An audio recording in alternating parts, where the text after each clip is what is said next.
खबर है Lahore high court से, जहां इस मौके तदारुक से मुतालिक दरखास्तों पर समाअत हुई है। अदालत ने रिमार्क्स दिए हैं कि अगर तहफ़्फ़ुज़ात दूर ना किए गए तो मजबूरन नासिर बाग प्रोजेक्ट रोकना पड़ेगा। इस समाअत का अहवाल मज़ीद बताएंगे डॉन न्यूज़ के नुमाइंदे राना बिलाल हमारे साथ मौजूद हैं।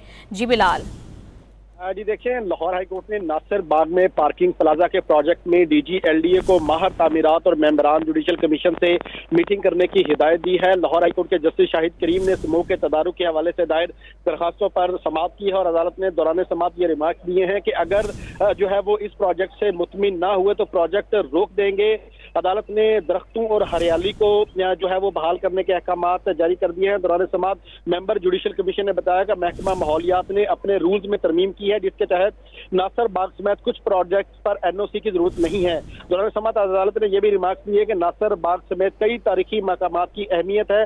किसी भी अदारे को प्रोजेक्ट शुरू करने से पहले इस अहमियत को भी सामने रखना चाहिए। अदालत ने ये रिमार्क्स दिए कि इस प्रोजेक्ट के हवाले से LDA और जो दीगर टेक्निकल डिपार्टमेंट्स हैं उनसे मुशावरत की जाए।